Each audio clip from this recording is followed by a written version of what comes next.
Hola, soy Mario Borghino. Entender el dinero es mucho más fácil de lo que crees, pero parece que hacerlo, cuidarlo, lograr que crezca y tenerlo es el secreto de unos cuantos. Nada más falso. Por eso, en School of Business, tú serás el amo y señor de la fortuna. Aprenderás qué es el ahorro, cómo administrar una tarjeta de crédito, qué es una deuda y lo que necesitas hacer para tener tu libertad financiera en tu vida. Buena suerte.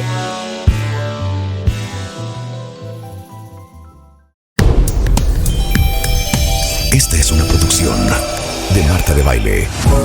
Hablar en plata es hablar sin rodeos y con la verdad. Y es así como queremos abordar los retos y las maravillosas oportunidades con las que nos encontramos conforme quitamos hojas al calendario. Acompaña a Adriana Valladares en Hablando en Plata para descubrir cómo cuidar mejor mente, cuerpo y espíritu para vivir a plenitud esta etapa de la vida.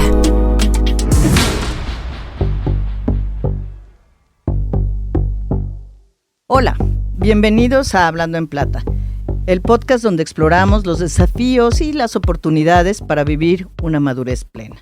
Soy Adriana Valladares y hoy vamos a adentrarnos en un tema crucial para todos nosotros. Hablaremos sobre lo que le pasa a nuestro cerebro con el paso de los años y cómo podemos prevenir la pérdida de capacidad cognitiva. ¿Es inevitable el deterioro cognitivo? ¿Qué significa esto para empezar? ¿Y puedo detectarlo? ¿Cómo lo detecto? En particular, ¿todos son Alzheimer o hay diferentes tipos? ¿Se puede evitar, prevenir? ¿Qué implicaciones tiene? Bueno, sobre esto y muchas cosas más hablaremos hoy y lo haremos guiados por un absoluto y verdadero experto, el doctor Basilio Fernández Alvarado. El doctor Fernández Alvarado es experto en aneurisma cerebral, cirugía craneal, epilepsia y escoliosis. Cuenta con más de 32 años de experiencia en diversas instituciones, entre ellas el Hospital Español, donde tiene hoy su consulta. Se formó como médico cirujano en la Universidad de La Salle y se especializó en neurocirugía en el Consejo Mexicano de Cirugía Neurológica.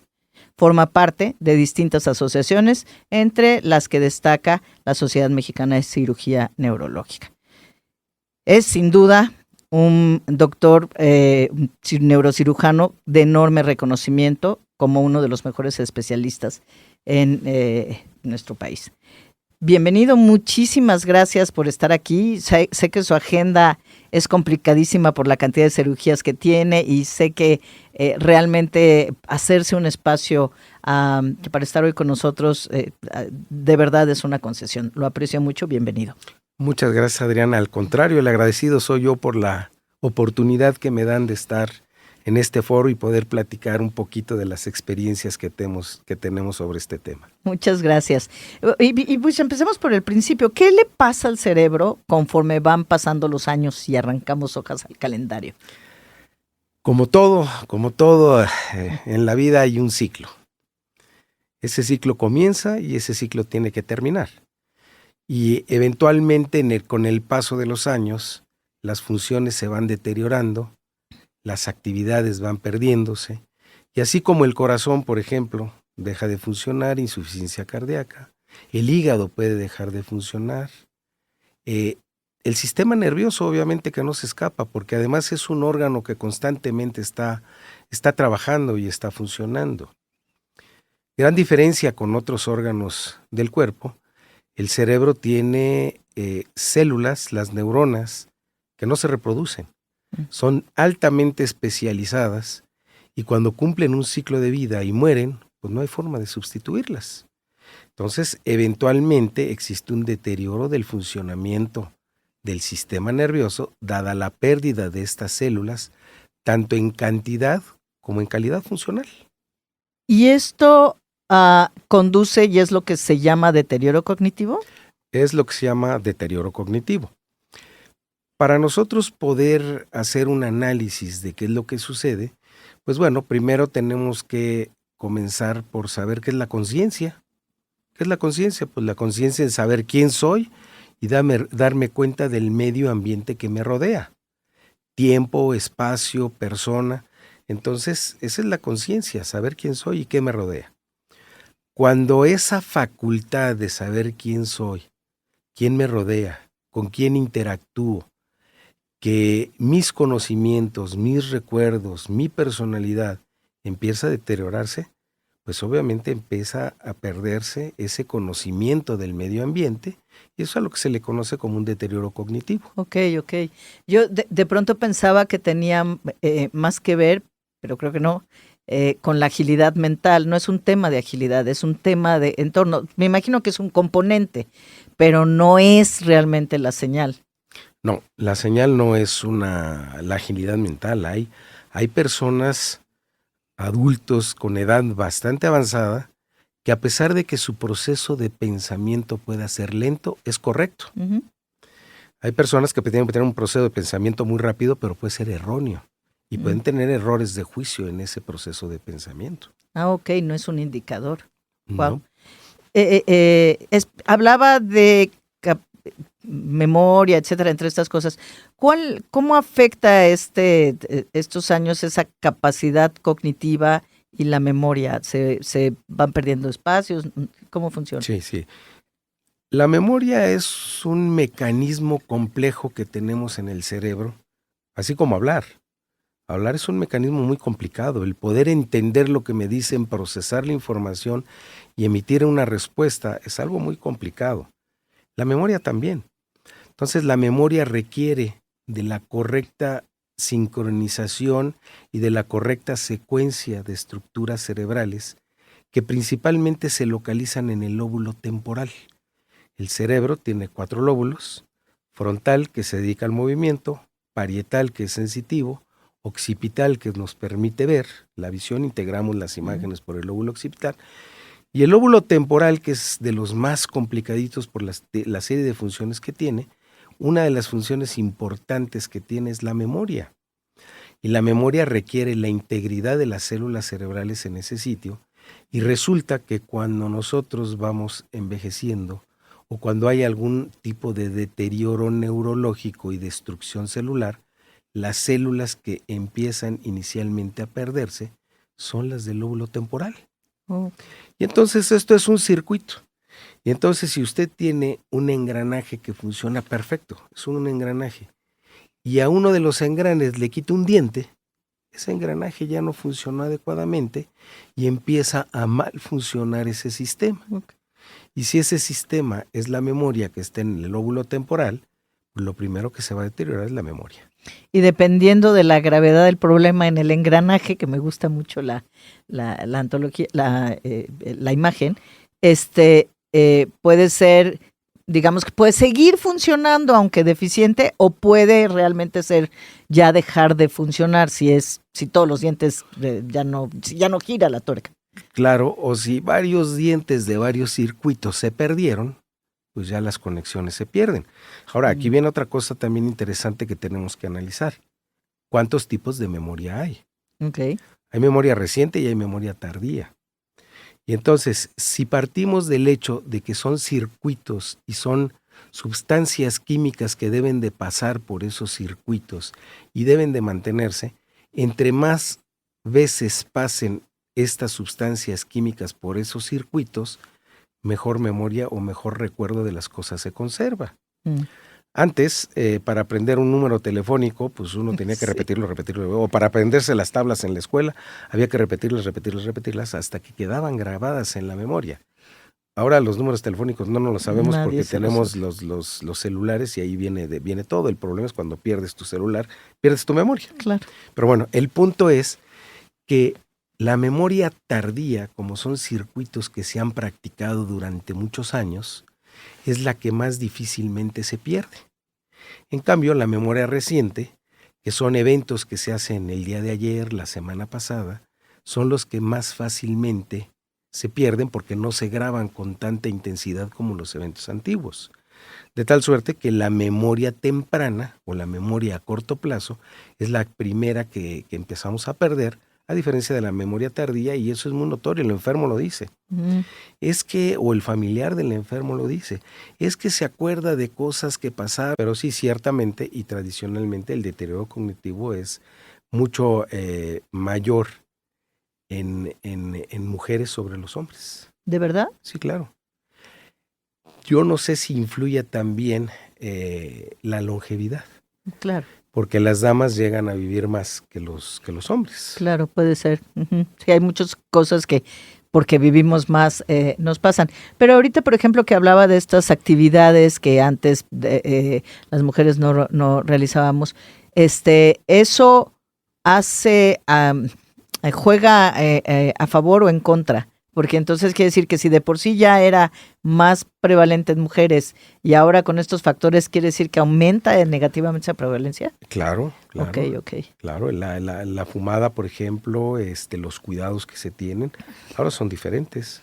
Los que ¿Y cuáles entonces son los signos de este deterioro cognitivo relacionados con la edad? Sabemos que debe haber otras causas, pero que en los que deberíamos observar. ¿Dónde deberíamos de decir, me voy a fijar en esto? ¿Qué cosas debo mirar? Cuando hay un deterioro cognitivo, dependiendo de la profundidad que tenga, pues nos puede llevar a una demencia, que es el término que se le da a este deterioro, y que es todo un capítulo en el estudio de la neurología, las demencias. Todas las demencias, independientemente del nombre y apellido que le ponga al tipo de demencia, todas tienen 4 puntos importantes en los que tenemos que fijarnos. Y son las 4 A's. Amnesia, falta de memoria. Apraxia, falta para realizar o practicar las cosas. Afasia, dificultad para comunicarnos, ya sea para entender o para expresar las cosas. Y agnosia, dificultad para reconocer las cosas. Entonces, si empezamos a tener problemas de memoria y si me cuesta trabajo expresar las cosas y si me cuesta trabajo empezar a aprender las cosas o si me está costando trabajo hacer las cosas, pues ya tengo que poner los focos en rojo y ver qué es lo que está sucediendo. Habitualmente los que detectan eso son los familiares. Ok. Más que uno mismo. Cuando uno lo detecta, lo niega. Ok. Habitualmente, es que te está fallando la memoria, papá. No, mi memoria está perfecta, yo no tengo ningún problema con mi memoria. Es que dejaste las llaves en la estufa. No, yo no dejé nada ahí, alguien más, yo no fui. Uh-huh. Entonces, primero viene un momento de negación. Pero cuando nos estamos dando cuenta que las facultades mentales o que la memoria nos está fallando, pues hay 2 caminos. Y esos 2 caminos es que o el paciente se deprime porque se da cuenta de que sus capacidades ya no están siendo igual que antes, o el paciente se torna agresivo. Ok. Tú tienes la culpa de todos los errores que yo estoy cometiendo. No apagué la luz porque no me dijiste que apagara la luz. No apagué el coche porque no me recordabas que apagara el coche. Entonces se tornan agresivos. Ay, me acaba de recordar la obra, está la película también, pero la obra del padre. Uh-huh. Que la vi acá 2 veces, la producción que acabó hace apenas unas semanas, pero es muy impresionante porque es básicamente ese caso, ¿no? Pero los 2 escenarios son como negativos, ¿no habrá algunas personas que sean más suaves y no tomen uno de esos 2 y lo tomen de una manera, no quiero decir positiva porque no es bonito, pero que lo aborden desde una manera más propositiva o más de... Mucho más agradable, sí. Hay gentes que tienen una actitud tan positiva que dicen, bueno, es que me falla la memoria como a todos los viejitos. Doctor, ya estoy viejito y pues por eso me falla la memoria. Y son felices con eso y tratan de adaptarse al entorno que están viviendo. Digamos que hay una cierta aceptación. Totalmente. Y quiero pensar que también buscar formas de bajar la velocidad a la que eso sucede o tratar de reducir eso, ¿es posible? Totalmente, sí, claro que es posible. Es posible. Ahorita nos va a decir ¿cómo? Claro, ¿qué cosas podemos hacer? Claro, por supuesto. Cuéntenos. A ver, mire, vamos a partir o vamos a analizar demencias. ¿Cómo se clasifica una demencia? Una demencia se debe a daño de las células de la corteza cerebral o a daño de las células que están en la parte baja de la corteza cerebral.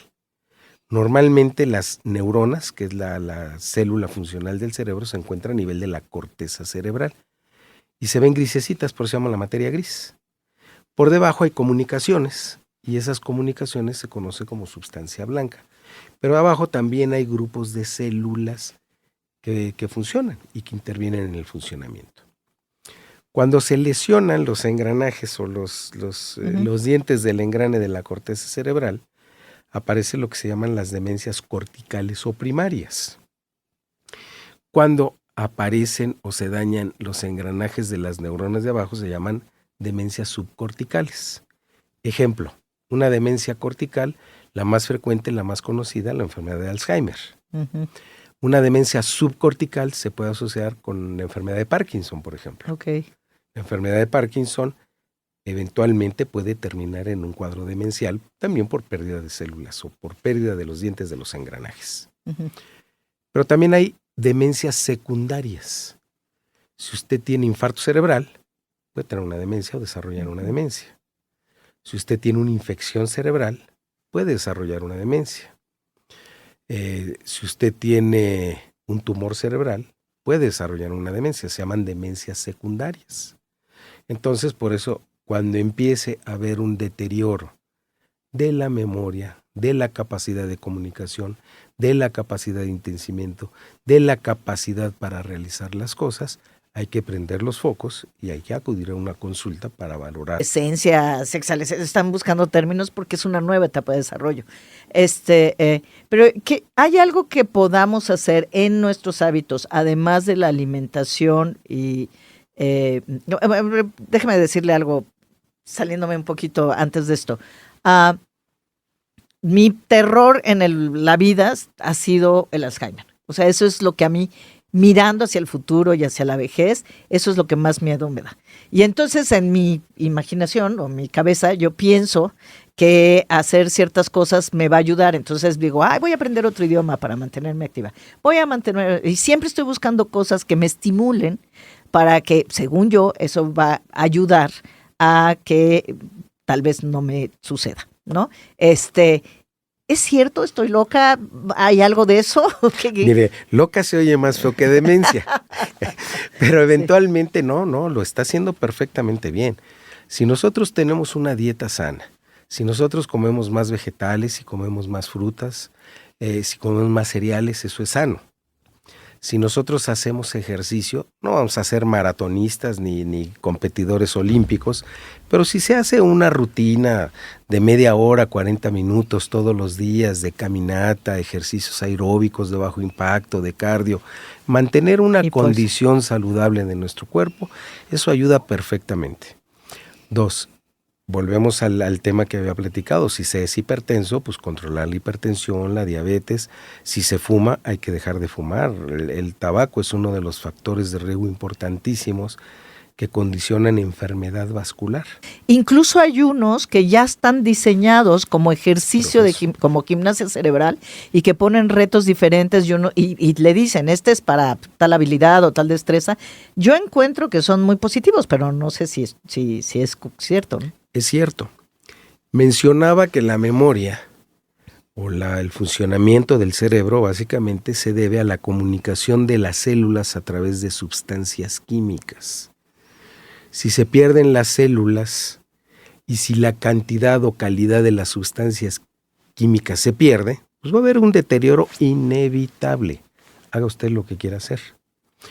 Pero si se han muerto determinado número de células cerebrales porque ya llegaron a su ciclo vital y se tienen que morir, quedan las que quedan vivas, tienen la capacidad de tener comunicación entre ellas.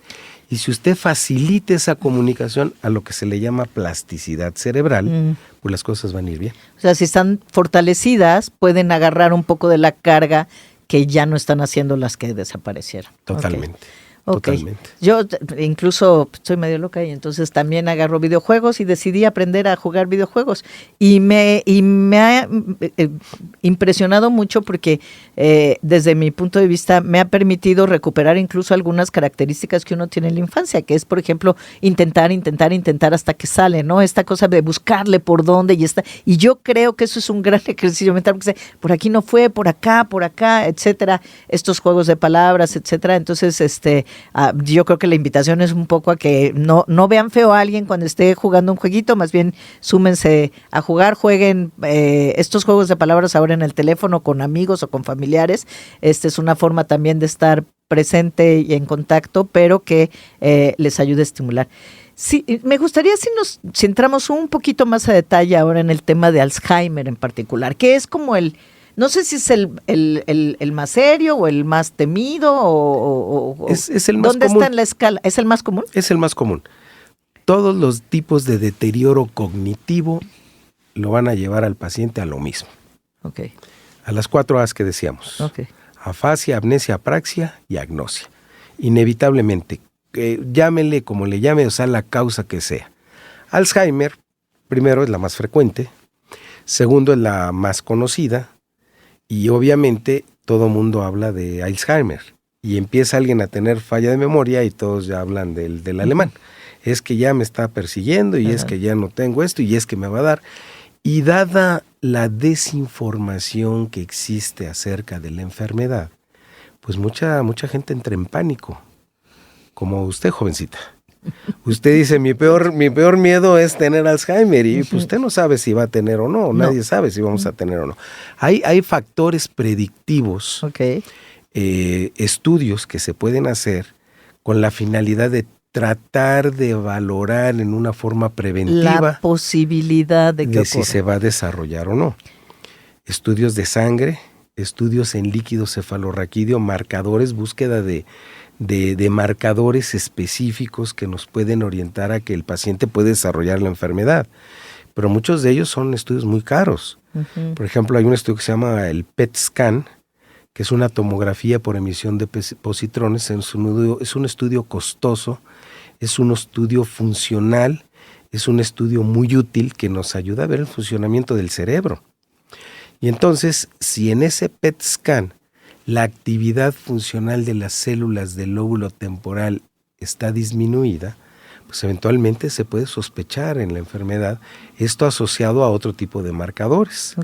Ahora se están tratando de desarrollar marcadores en sangre, proteínas, enzimas que se buscan en sangre para que de alguna manera se pueda predecir si se va a desarrollar la enfermedad y obviamente pues cambiar todos estos hábitos higiénicos, dietéticos y conductuales que se tienen para tratar de prevenir que se desarrolle más rápidamente la enfermedad. Para bajar la velocidad a la que se desarrolla. Totalmente. Ahora, estos estudios solamente si hay indicadores que digan, pues tengo que preguntarme, sí, no como yo que me da susto y entonces digo, prospectivamente me voy a checar, pues no tendría ningún caso.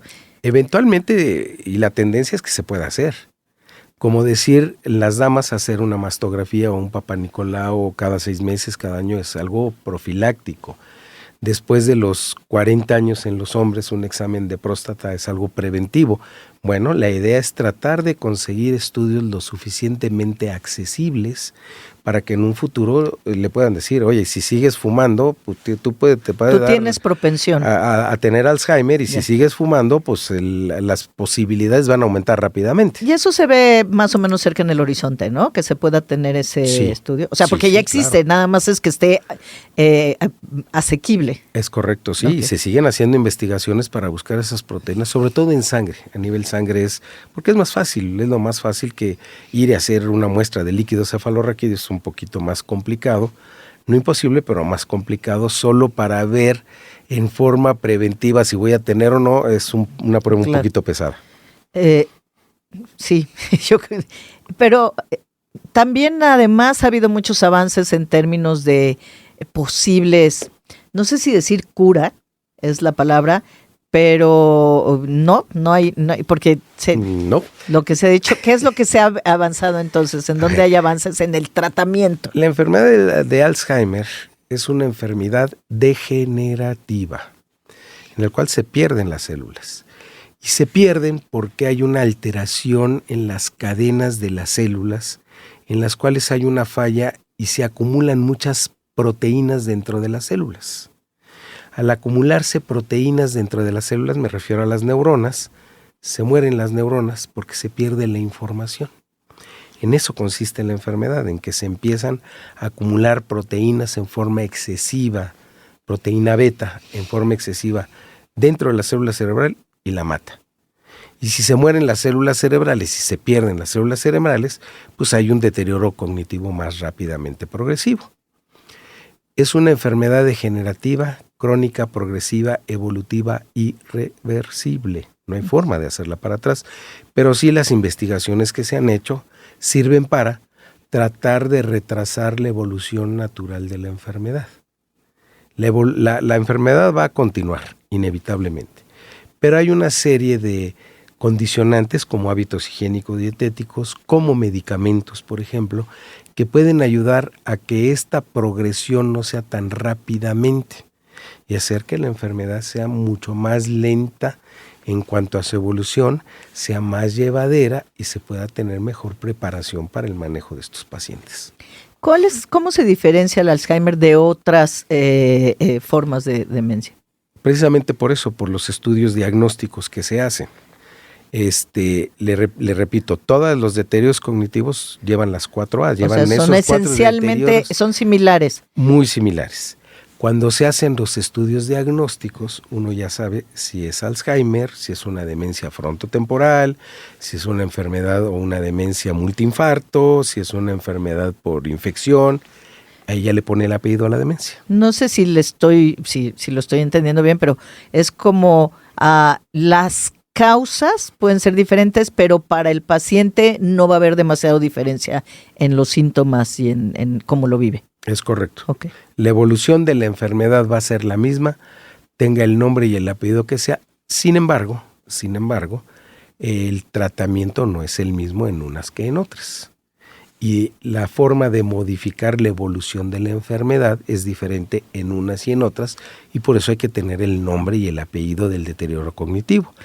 Hablando de Alzheimer, pues el problema es ese, el problema es un acúmulo excesivo de beta proteína en la célula cerebral que condiciona que se muera la célula, y si se pierden las células, se pierden los engranajes, se pierden las conexiones y pues viene el deterioro. Ya. Yo no sé si es el mismo carril y por lo tanto lo que le voy a preguntar no tiene mucho sentido, pero ¿hay alguna diferencia o cómo puedo distinguir cuando tengo, pues, digamos, una evolución normal de los años en estos términos de memoria y demás, y cuando ya me debo preocupar de que es algo más? Habitualmente la evolución. Okay. La evolución, cuando este deterioro va siendo más rápidamente progresivo, es cuando eventualmente, y le repito, los que se dan cuenta son los familiares habitualmente. El enfermo, si no tenemos esta información que estamos platicando ahora, si no soy consciente de que me puede pasar y que eventualmente me va a pasar porque pues me estoy poniendo viejo también, eso es inevitable, nadie va a poder evitar eso. Desde que naces empezamos a envejecer. Punto. Entonces, si no estoy lo suficientemente consciente de en dónde estoy parado, pues nunca voy a aceptar esa realidad. Pero si ese deterioro me estoy dando cuenta yo mismo de que cada vez mis capacidades son menos, pues tengo que hacer un análisis y tengo que preguntarle a mi compañero, a mi compañera o a mis hijos, oye, ¿cómo me ves? Y tratar de ubicarme en mi realidad para poder hacer las cosas. Como profesionalmente platicábamos antes de esta entrevista. Yo sé que profesionalmente voy a tener un ciclo de vida profesional y después de eso no voy a poder ejercer lo que hago porque ya no voy a tener la capacidad. Pero eso no quiere decir que no pueda hacer otras cosas. Claro. Un poco lo que estoy oyendo es que la velocidad a la que sucede es la que me puede dar un indicativo de, ojo, chécate, por ahí esto no es lo usual, porque va a pasar, pero va a pasar de cierta forma dependiendo de estos factores genéticos, medioambientales, si hacemos gimnasia cerebral y todo, ¿es correcto? Eso es correcto, sí. Sí, el Alzheimer es una demencia que tiene un deterioro progresivo rápido.